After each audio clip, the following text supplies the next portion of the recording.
pas de panique. Ça va être beau. Salut les fraudes, j'espère que vous allez bien. On se retrouve pour une nouvelle vidéo pour parler du PSG la saison prochaine. Il y a le départ d'Mbappé qui aura lieu cet été. Quel joueur va venir pour le remplacer? Je sais qu'on peut se poser des questions sur qui viendra pas, quel joueur est pisté, quel joueur moi j'aimerais voir au PSG pour la prochaine saison. Comment bien remplacer Kylian? On va voir ça tous ensemble. Je vais vous donner mon avis sur les joueurs qui sont pistés. Le 11 que moi j'aimerais voir la saison prochaine et aussi selon les rumeurs. Je vous dirai les rumeurs et moi les joueurs que j'aimerais récupérer. Mais vous allez voir, il y a du beau monde. On commence tout de suite avec le tweet d'Adrien Grenier. Selon Fabrice Hawkins, le PSG va recruter au moins 2 joueurs de classe mondiale la saison prochaine. Ça annonce déjà qu'il n'y a pas de stress à avoir. Le PSG va recruter, le PSG a les finances et il y a une grosse somme qui sera mise pour le mercato d'été pour remplacer Mbappé. Il n'y a pas de superstars qui sont pistés. Le PSG ne veut plus de joueurs comme Messi, Neymar, Mbappé. Ça va être des joueurs qui vont apporter de la qualité, des jeunes joueurs parce qu'il y a beaucoup de joueurs français jeunes. Ça veut laisser place à l'expérience aussi côté parisien, faire évoluer des joueurs nous-mêmes, ça veut laisser un peu la place aux jeunes. Donc plus de bling bling entre guillemets, ça sera vraiment des joueurs qui peuvent être utiles à l'équipe, des joueurs qui vont faire du bien, mais plus de joueurs d'un calibre de Messi, Neymar ou Mbappé. On continue encore avec un deuxième tweet d'Adrien Grenier sourcé par Fabrizio Romano. Il y aura au moins 3 grosses recrues après le départ de Kylian Mbappé, un top attaquant, un top milieu et un prospect en défense. Le PSG prépare ses plans pour remplacer le français depuis le mois de décembre. Donc là on voit que le PSG ne dort pas, que le PSG s'attendait à un départ de Kylian et que le PSG est déjà prêt à rebondir. Donc là, on nous parle d'un top attaquant, encore heureux pour remplacer Mbappé, un top milieu, encore heureux vu la gueule que le PSG a actuellement au milieu de terrain. Donc c'est des bonnes choses. Ça prouve aussi que le PSG va dans le bon sens et surtout, vous allez voir les rumeurs des joueurs qui sont ciblés, mais ça prouve que le PSG va dans le bon sens et vous allez voir que l'éventuelle équipe qu'on peut avoir pour la saison prochaine est vraiment incroyable.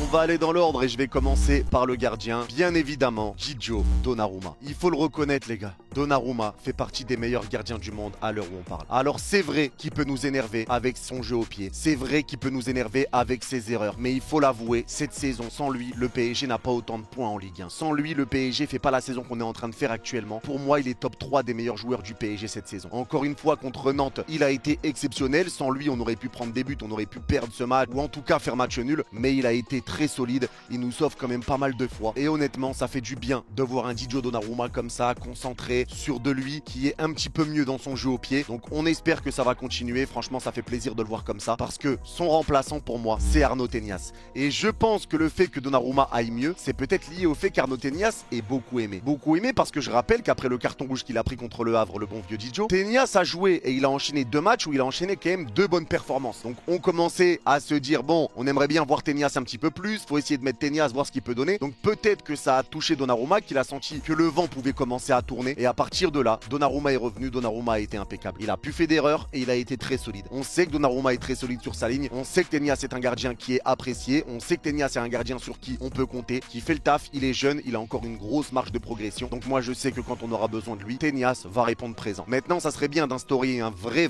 turnover et de faire jouer justement Tenias en coupe. Alors Coupe de France, bien évidemment, Ligue des Champions, ça sera Gigio Donnarumma. Et Ligue 1, je pense que ça sera Donnarumma également. Alors, est-ce que ça suffira de jouer uniquement les matchs de coupe pour Tenias? Je sais pas. Mais en tout cas, si jamais Gigio se blesse, c'est lui qui pourra prendre la relève. Et pour l'instant, c'est bien comme ça. Keylor Navas, lui, va sûrement quitter le club vu que son contrat se termine au mois de juin. Il va sûrement quitter le Paris Saint-Germain. Paris va pas le prolonger vu comment on ne s'en sert plus. Derrière, en 3e gardien, on aura toujours le Tellier et Sergio Rico qui lui aussi, son contrat se termine en 2024. Est-ce qu'il sera prolongé? Pas prolongé après l'accident qu'il a eu en faisant du cheval. Encore une fois, soutien à lui, soutien à sa famille, content que ça aille mieux. Je sais pas, on verra bien, mais en tout cas pour moi, la hiérarchie est claire. Donnarumma, Tenias et le Tellier.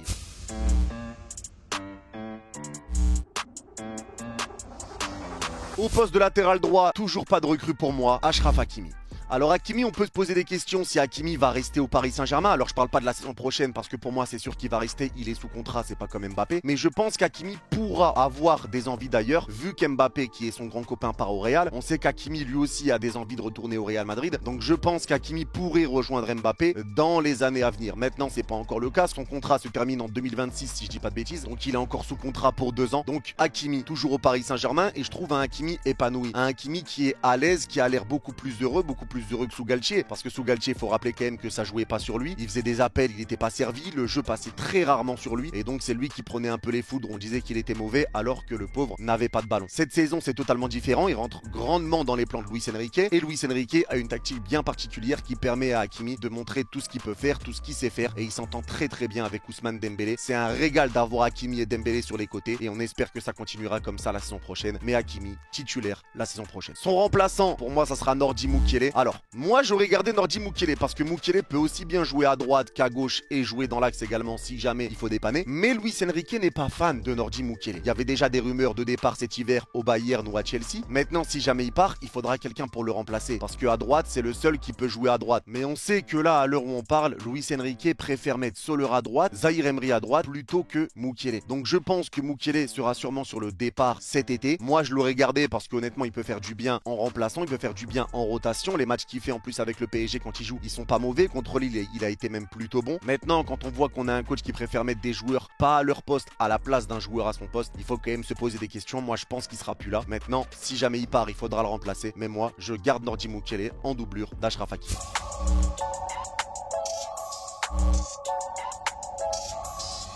Défense centrale maintenant, et là on va rentrer sur la première recrue. Et la recrue, pour moi, c'est Leny Yoro. Parce que Leny Yoro rentre totalement dans l'idée du PSG, dans la mentalité du PSG actuel. Un jeune joueur français, talentueux, qui est très fort et qui a une grosse marge de progression. Donc moi, Leny Yoro, c'est un joueur que j'irai chercher. Alors je pense qu'il coûtera à peu près 60 millions. Maintenant, il pouvait venir cet hiver, on l'a pas fait. Il y aura une grosse concurrence avec le Real Madrid pour Leny Yoro. Maintenant, je pense que le PSG est quand même devant. Il y avait des infos qui étaient sorties qui indiquaient que le PSG était devant le Real Madrid dans ce dossier. Ça va être à nous d'assurer et de pouvoir le récupérer. La question qu'on se pose, c'est forcément qui va jouer titulaire en défense centrale. Ma défense centrale titulaire, c'est Lucas Hernandez, et je vais mettre Marquinhos, même si je préfère Danilo. Je vais mettre Marquinhos parce que je pense que c'est lui qui jouera titulaire et que Danilo rentrera dans une rotation. Il l'a dit lui-même à la fin du match contre Nantes que lui, il ne se considérait pas comme un titulaire. Lucas Hernandez, bien évidemment, ça bouge pas parce que Lucas Hernandez est excellent. Il nous fait un début de saison qui est juste monumental. Il joue sur le côté gauche. Il a joué de temps en temps dans l'axe, mais beaucoup plus sur le côté gauche en l'absence de Nuno Mendes. Mais il fait beaucoup de bien, le bon vieux Lucas Hernandez. Et je pense que quand il reviendra dans l'axe, ça sera encore mieux parce que c'est un joueur qui est solide, déterminé, irréprochable, travailleur. C'est un joueur vraiment qui ramène cette attitude de champion au club. Et ça fait du bien d'avoir un joueur comme ça. Lui, sur qui on avait des doutes pour des blessures, sur le côté ancien Marseillais, il fait vraiment du bien cette saison et ça fait plaisir de l'avoir dans l'équipe. À côté, Marquinhos, qui est notre capitaine. Alors, c'est pas le joueur que je préfère, on va pas se mentir, vous savez. Même si, bien évidemment, Marquinhos, c'est un joueur que je porte dans mon cœur et je sais que ça peut paraître bizarre, mais c'est un joueur que je porte dans mon cœur. C'est un joueur qui est arrivé très tôt au PSG, qui aime le PSG, qui a été l'un des meilleurs défenseurs du monde. Mais là, à l'heure où on parle, c'est vrai que c'est un petit peu délicat. C'est vrai que ses dernières performances également contre la Sociedad et contre Nantes ont été plutôt bonnes, donc c'est intéressant, on verra par la suite. Moi, ce que je lui reproche, c'est le fait d'être sous pression et d'être très mauvais. Il panique quand même un peu facilement. On n'oublie pas ce qu'il a fait contre Newcastle, la passe pour l'ouverture du score de Newcastle, tout ça, ce qui nous sort du match alors qu'on faisait un bon début. Donc il y a quand même des inquiétudes sur Marquinhos, mais je pense qu'il sera pas déboulonné. Je pense qu'il sera titulaire et que Danilo rentrera dans ce turnover-là en défense centrale. On sait que Luis Enrique aime beaucoup changer ses compositions en plus, donc Danilo rentrera et fera partie de ce turnover. Parce qu'en défense centrale, il y aura du monde. On parle également de Leny Yoro du coup. Leny Yoro qui va rentrer lui aussi peut-être dans un turnover. Est-ce qu'il arrivera à s'imposer en tant que titulaire? On verra bien. Moi, tout ce que je demande, c'est que le meilleur soit titulaire. Si Marquinhos doit sauter, ben Marquinhos doit sauter. Mais maintenant, ça nous fait quand même deux excellents défenseurs centraux en remplaçant. Pouvoir doubler Lucas Hernandez par Danilo, pouvoir doubler Marquinhos par Leny Yoro, c'est franchement pas dégueulasse. Au contraire, c'est très très bien. Sans oublier que derrière, il y a Kipembe, Skriniar qui vont revenir de blessure la saison prochaine et que là, on a récupéré Beraldo. Donc ça fait un gros paquet de joueurs en défense centrale. Il va falloir peut-être trouver des solutions de vente ou autre. Mais pour moi, Skriniar, ça doit partir. Si jamais je peux vendre quelqu'un, c'est Skriniar, parce que Skriniar, le problème qu'il a pour moi, c'est qu'il est fait pour le jeu italien. C'est pas que Skriniar est mauvais, c'est vraiment que dans le jeu du Paris Saint-Germain, il est pas à l'aise. Il a beaucoup plus de surface à couvrir et il est pas à l'aise dans ce registre-là. Donc bien évidemment, ça fait beaucoup. Mais après, vaut mieux plus que pas assez. Et si jamais il y a des départs à avoir, je laisse le coach et les dirigeants s'occuper de tout ça.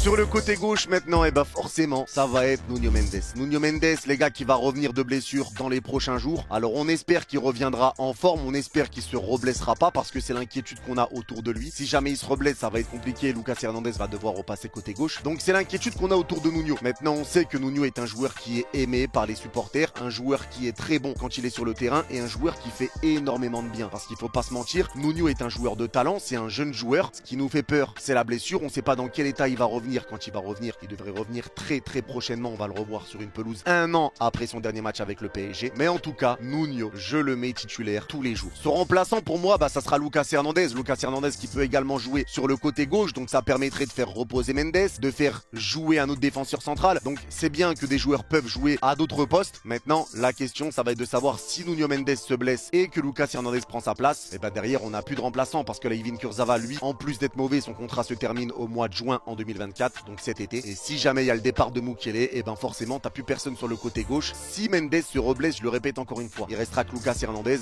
Et si Lucas Hernandez a un pépin, à gauche, il n'y a plus personne. Donc est-ce qu'un joueur va venir pour doubler peut-être, entre guillemets, parce qu'il y a Lucas Hernandez, mais doubler le poste de latéral gauche? On verra bien. Mais pour moi, si Nuno Mendes revient et qu'il se blesse pas jusqu'à la fin de saison, il n'y a pas besoin de récupérer un latéral gauche. On sera assez solide.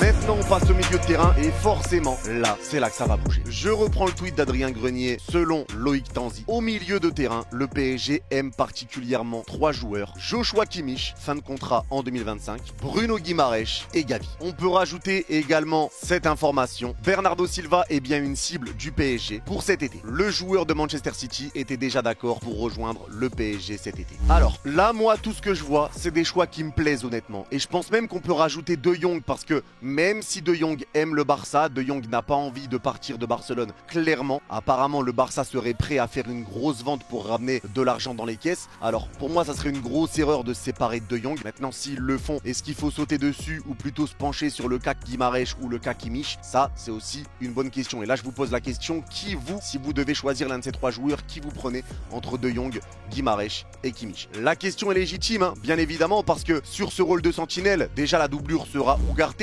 Ugarte, pour moi, qui revient quand même bien ces derniers temps. Mais bon, c'est encore jeune, tout ça, il a encore une marge de progression qui est très grande. Et le fait de se permettre d'avoir un Ugarte sur le banc, les gars, c'est très important. Il y en a qui vont dire, oui, mais t'es fou, tu vas mettre Ugarte sur le banc, ou oui, mais t'es fou, tu vas mettre Danilo sur le banc, ou... Les gars, la profondeur de banc est très importante. Et dans tous les cas, Luis Enrique est un coach qui fait beaucoup tourner. Donc, quoi qu'il arrive, il vaut mieux avoir un très bon banc de touche parce que c'est comme ça que tu vas loin dans les grosses compétitions. C'est comme ça que tu peux prétendre au titre ultime en Ligue des Champions. C'est la profondeur de banc. Les gars, à un moment donné, on peut pas se satisfaire d'avoir un Fabian Ruiz remplaçant ou Soler remplaçant. Il faut vraiment se poser les bonnes questions. Donc clairement, moi, avoir un Ugarte sur le banc, ça me fait du bien. Ça me fait du bien de le savoir, ça me fait du bien de le penser. Maintenant, qui viendra à la place de Ugarte, qui viendra s'installer titulaire dans cette équipe du PSG? Pour moi, ça sera Kimmich ou Guimaraes. Alors, Kimmich, lui, a des envies d'ailleurs. Il a envie de quitter le club. Il y avait déjà des rumeurs cet hiver. Il a des envies de quitter le Bayern Munich. Il va être en fin de contrat la saison prochaine. Donc, si le Bayern ne veut pas le perdre libre, ils vont être obligés de le laisser partir cet été. Maintenant, Kimmich aura quand même une grosse indemnité de transfert. Il est évalué à 75 millions d'euros sur Transfermarkt. Donc ça sera pas facile de le récupérer. Même si là, c'est vrai que sur cette saison, c'est un petit peu plus délicat pour Joshua Kimmich et pour le Bayern en général. C'est un joueur exceptionnel qui a une très bonne vision de jeu, qui est très dur sur l'homme, qui fait des très bons replis défensifs et qui a une très belle qualité de passe. Il a une belle vision doublée d'une très belle qualité de passe. Il nous fera énormément de bien au milieu de terrain, surtout que lui a des grosses expériences avec le Bayern en Ligue des Champions et les Coupes du Monde et l'Euro. C'est un joueur qui a l'expérience du haut niveau et qui a forcément ce calme, cette sérénité qui ferait énormément de bien au Paris Saint-Germain. À côté de ça, t'as Bruno Guimaraes qui fait une très belle saison de son côté lui aussi avec Newcastle. Et pour moi, Guimaraes, c'est un joueur également très complet parce que Guimaraes est capable de jouer très simple, de prendre la balle et de faire une passe en une touche. Il est capable de relancer rapidement, il est capable de casser des lignes, il est capable d'être buteur, passeur décisif, il est capable de monter, il est capable de porter le ballon, comme il est capable de le garder, comme il est capable de sortir du pressing. Voilà, pour moi, Guimaraes, c'est vraiment un milieu de terrain qui est complet. Et je pense qu'aucun club peut se permettre de refuser un Guimaraes dans son équipe. À l'heure où on parle, Guimaraes, lui, est évalué à 80 millions d'euros. Alors, pour le prendre, ça sera simple, ça sera sa clause libératoire à 115 millions. Alors, est-ce qu'il vaut les 115 millions? Je ne sais pas. Maintenant, moi, Guimaraes au PSG, je prends tous les jours. On peut pas refuser. Et ceux qui disent non, en vrai, moi, je prends pas Guimaraes, vous êtes des fous. Je rappelle que le remplaçant d'Ugarte, les gars, c'est Fabian Ruiz devant la défense. C'est Fabian Ruiz. Donc, Donc à un moment donné, les mecs, il va falloir aller récupérer un milieu de terrain, du profil de Guimarães, du profil de Kimmich, et si jamais même du profil de De Jong. Et bon, je pense que De Jong, ça va être mort. Lui, le Barça le laisserait partir pour très très cher, et pour moi, le Barça ne le laisserait pas partir. Mais bon, on sait que le PSG était déjà positionné sur De Jong à l'époque où il était encore à l'Ajax avant de signer à Barcelone. Donc s'il y a une possibilité, pour moi, elle n'est pas à exclure. Mais les deux plus grosses options, c'est Guimarães ou Kimmich. Maintenant, le problème, c'est que Guimarães, même s'il a une clause, est quand même accroché au projet de Newcastle. C'est le joueur centre du projet de Newcastle, de leur nouveau projet. Il a prolongé avec Newcastle il y a 6 mois jusqu'en 2028, si je dis pas de bêtises. Donc ça peut être compliqué. Est-ce que Guimarães est intéressé de venir à Paris? Je ne sais pas. Mais pour moi, c'est forcément l'un des deux qui arrivera. Et je pense que le joueur plus facile à aller récupérer, ça sera Guimarães, qui lui a une clause libératoire. Donc si on prend Guimarães ou Kimmich, moi personnellement ça me va. Mais on va partir sur Bruno Guimarães. Et à côté de lui, bien évidemment, Zahir Emery. Là, pas de recrue. On reste sur le bon vieux Warren. Warren qui monte en puissance, qui était quasiment jamais mis titulaire par Christophe Galtier. Il préférait mettre Fabian Ruiz. Fin de la blague, c'est pas une blague. Mais Zahir Emery monte en puissance. C'est un joueur qui est vraiment très solide, qui sait ressortir les ballons, qui récupère bien des ballons, qui est très physique, qui a vraiment un centre de gravité très très bas, qui a beaucoup de puissance et qui arrive à bouger des joueurs qui ont 2 fois sa carrure. Un joueur qui peut aller vite devant, qui est capable de mettre des bons ballons, qui est capable de marquer, d'être passeur décisif. Warren, pour moi, ça bouge pas. Titi parisien, chouchou du parc, amoureux du PSG, très fort, pépite, grosse évolution, titulaire indiscutable au PSG, ça bouge pas. L'autre milieu de terrain que je prendrai maintenant, c'est Bernardo Silva. Je vous avais mis le tweet d'Adrien Grenier justement où je vous parlais que le PSG était toujours intéressé par Bernardo Silva. Moi Bernardo au milieu de terrain je signe parce que Bernardo a une clause à 60 millions. Donc pour l'instant on est sur Lenny Euro 60 millions, on est sur Guimarães 115 millions et Bernardo Silva 60 millions. Pour Bernardo Silva, il y a des choses qui inquiètent un peu certains supporters et je me dois de les enlever tout de suite. La première chose qui inquiète les supporters, c'est son âge. Il a 29 ans, mais les mecs, il faut me dire à quelle heure 29 ans, c'est vieux dans du football. Bernardo Silva est un joueur de grande qualité, un joueur qui a beaucoup d'expérience, un joueur qui a remporté la Ligue des Champions, un joueur qui connaît la Ligue 1, lui qui est passé par Monaco. C'est un joueur qui ferait beaucoup de bien au milieu de terrain. Il connaît l'ambiance des grands clubs, il connaît l'ambiance des grands matchs et il est décisif dans ces grands matchs. C'est un joueur qui nous ferait beaucoup de bien au milieu de terrain. Il serait un petit peu ce playmaker capable de casser des lignes, capable de porter la balle, capable de ressortir un peu proprement les ballons en donnant un bon ballon justement. Lui qui a cette belle qualité de passe, cette belle vision de jeu, Bernardo ferait beaucoup de bien. Et il y en a qui se posent la question, oui mais 29 ans, les gars, dans un effectif qui est jeune, ramener des joueurs avec de l'expérience, des joueurs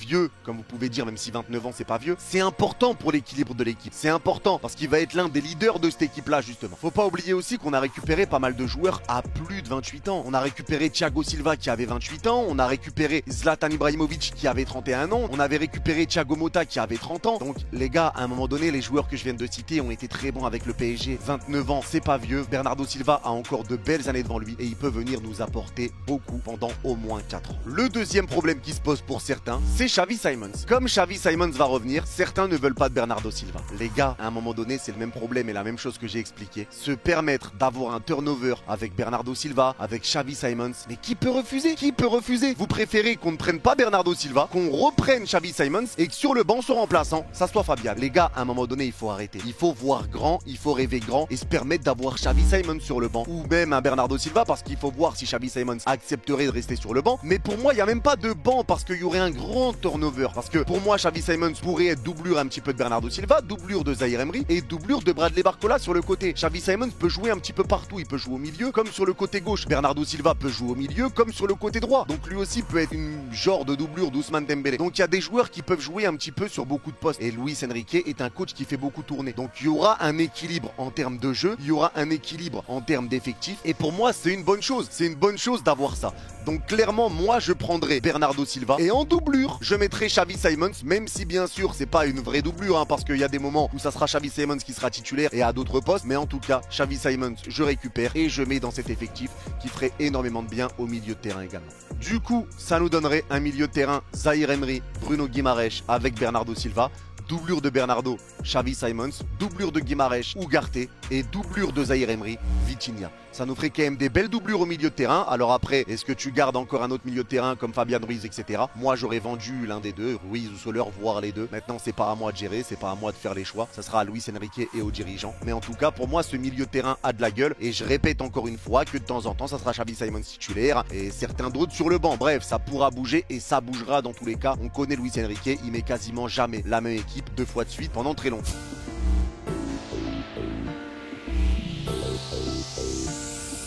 On passe à l'attaque maintenant. Et sur les côtés, pas de surprise. Bradley Barcola sur le côté gauche avec Xavi Simons. Doublure également potentielle de Bradley Barcola. Mais pour moi, Bradley Barcola doit rester titulaire au PSG. Et ça bouge pas. Et je ne veux pas de Raphaël Leao qui a une clause à 175 millions. Raphaël Leao qui a quelques petits problèmes de blessure. Mais moi, 175 millions sur Leao, franchement, je pense que ça sert à rien. Ça sert à rien parce que t'as un Bradley Barcola qui est en train de monter en puissance. Un Bradley Barcola qui est en train d'exploser. Un Bradley Barcola à qui tu stopperais clairement la progression si jamais tu ramènes un Leao. Parce que si Leao vient, c'est pour être titulaire. On va pas payer 175 millions de clause libératoire pour mettre Leao sur le banc. Ça, c'est pas possible. Donc je pense que Leao sera bel et bien titulaire s'il vient. Donc pour moi, c'est inutile d'aller récupérer Leao. On a Bradley Barcola avec doublure Xavi Simons et même Kolo Muani qui peut jouer sur le côté gauche de temps en temps. Donc quoi qu'il arrive, on est très bien sur ce côté. Et je peux même rajouter Lee Kang-in qui peut jouer à gauche de temps en temps. Donc quoi qu'il arrive, on est pas mal. On est bien sur le côté. Bradley Barcola, Xavi Simons. C'est royal. Sans oublier les gars que Bradley Barcola sur le côté gauche avec Nuno Mendes, on se rend pas compte du poulet que ça va être. On se rend pas compte parce que sur le côté à droite on a Hakimi Dembélé, mais rendez-vous compte du côté gauche, Nuno Mendes, Bradley Barcola, deux joueurs très rapides, deux joueurs je pense qui vont très bien s'entendre sur le terrain, qui vont se trouver facilement, ça va être explosif sur les côtés, ça va aller très vite et c'est ça qui est bon et c'est ça qui va être important. Ça va faire énormément de bien le côté gauche, le côté droit, ça va partir dans tous les sens, ça va être le feu. Les occasions vont pouvoir venir du côté gauche, du côté droit, ça va être exceptionnel. Parce que à droite, bien évidemment, on va laisser Ousmane Dembélé. Dembélé qui a été récupéré pour 50 millions cet été. Dembélé qui montre un beau visage avec le PSG. Dembélé qui est solide. Dembélé qui est bon. Dembélé qui est heureux. Alors maintenant, il y aura le départ d'Mbappé. J'espère qu'il ne sera pas trop affecté et qu'il est venu à Paris pour le PSG et non pas pour jouer avec Kylian Mbappé. Mais en tout cas, Dembélé, c'est la bonne pioche. C'est la bonne pioche parce qu'il fait beaucoup de bien. Même s'il marque pas beaucoup de buts, il nous fait beaucoup de bien dans la percussion, dans son jeu vers l'avant, dans ses passes, dans ses dribbles. Il fait beaucoup de bien pour déséquilibrer les défenses adverses. Il est très à l'aise au PSG et il ramène beaucoup de danger. Donc forcément, en plus, son entente avec Hakimi est extraordinaire. Mais pour moi, Dembélé à droite, très bonne recrue. Et ça bouge pas. La doublure, eh ben évidemment, ça sera Marco Asensio. Mais ça peut être Lee Kang-in, ça peut être Bernardo Silva, ça peut être du monde. Donc c'est ce qui fait que cette équipe est aussi très intéressante parce qu'on a pas mal de joueurs qui peuvent jouer à plusieurs postes. Et ça, c'est très bien. On a plusieurs joueurs qui peuvent jouer à plusieurs postes sans perdre pour autant en grande qualité. Et ça, c'est très bien. Et maintenant, forcément, l'attaquant pour remplacer Kylian, la grande piste, c'est Osimhen. Il n'y a pas que lui, il y a également Lautaro Martinez. Mais en tout cas, je vous remets ce tweet d'Adrien Grenier. La piste Victor Osimhen est bien étudiée pour le PSG cet été. Alors, Victor Osimhen s'est étudié. Victor Osimhen veut quitter Naples. Victor Osimhen n'est pas contre un retour en Ligue 1. Et il a une clause libératoire à 130 millions d'euros. Donc maintenant, récupérer Osimhen, pour moi, c'est la meilleure option. Alors, il y en a certains qui vont se dire peut-être d'aller récupérer Lautaro Martinez, c'est une meilleure idée. Mais Lautaro Martinez a apparemment donné son accord à l'Inter pour une prolongation. Ça veut dire que si jamais tu veux aller récupérer Lautaro Martinez, en plus de la grosse indemnité de transfert, tu vas devoir lui faire une offre colossale en termes de salaire. Et ça doit être terminé. On doit faire des salaires à peu près équivalents pour chaque joueur. Pas mettre un joueur bien au-dessus en salaire, ça serait pas équivalent. Il faut faire une vraie équipe. Il faut arrêter de surpayer des joueurs, de mettre des joueurs à 3-4 fois plus que le deuxième salaire du club. Ça, c'est pas une bonne idée et il faut vraiment arrêter. Donc pour moi, Osimhen, dans tous les cas, aurait le profil parfait. Parce que Osimhen, même s'il a eu une CAN un petit peu compliquée avec beaucoup de ratés, mais il a été bon dans cette CAN, mais avec pas mal de ratés, Osimhen, c'est un joueur qui est capable de garder le ballon. Osimhen est un joueur qui est capable de faire jouer.